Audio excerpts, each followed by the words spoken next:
So ay guys, panoorin natin ng sabay-sabay itong strategy ng magmamanukan. Kaya panoorin natin sabay-sabay. Parang sobrang ganda talaga. Ang galing ng pagkagawa ng pagkain ng manok No? Sobrang galing. Ang galing, nakakatuwa. Pag ganito naman, Tingnan mo nyo naman. Ayun, tingnan natin kung paano gawin yun. Kaya para ito sa lahat po na mahilig magmanukan. Hindi lang sa mga mahilig magmanukan, syempre tayo ay may mga manok talaga tayo na mga alaga na sa bahay. Kaya ito sundin natin yung mga strategy ni Kuya kung paano yan. Basta may mga battles lang kayo, pwede na. Kaya sundin natin kung paano gawin. Yun, binutasan niya yung pentel pen lang pentel pen. Para yung magsilbi yung mga panglock. Ganon. May grinder si Kuya. Grinder ba yun? Di ba? Ang galing.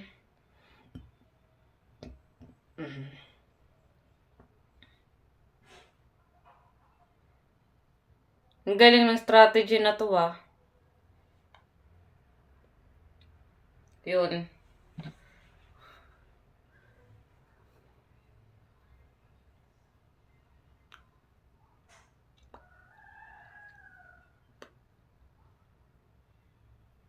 Yun yung sinabi ko.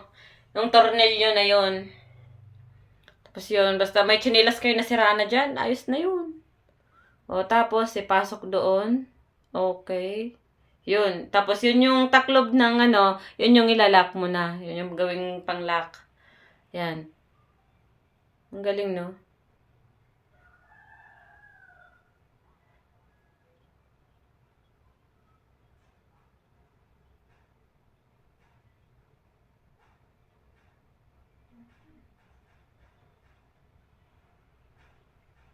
Wow. O, di ba?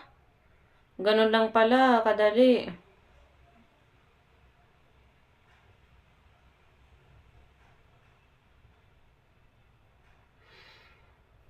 Tingnan mo.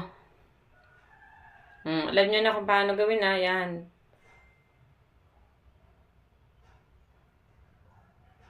Ang galing talaga, no?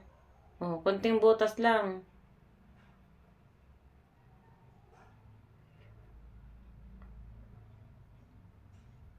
Yun. Yun yung lagayan nyo ng pagkain ng manok.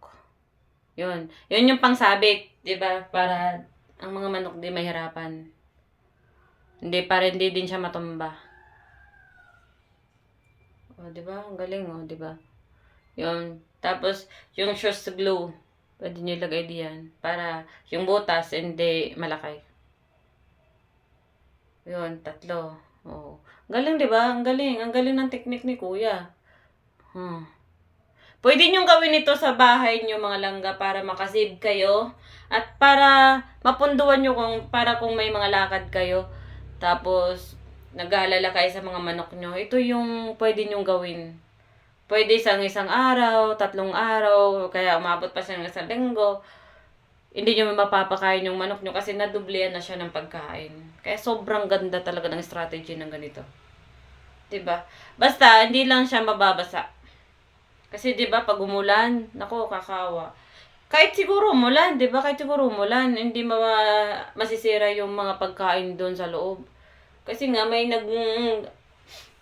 bibigay sa kanya ng supply. Kakunti lang naman ang nilalabas, 'di ba?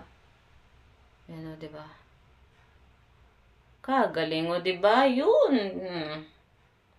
Sinasabi ko sa inyo, hindi siya basta-basta mababasa. Kahit pala sa mga sa labas, pwede mong ilagay 'yan.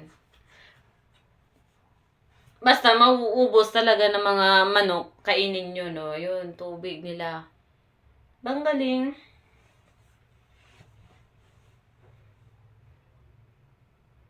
Oh.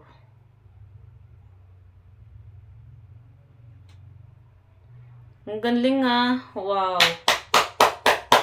Sobrang ganda. O, di ba?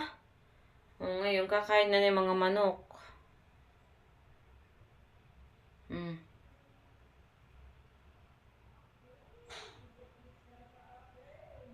Yun.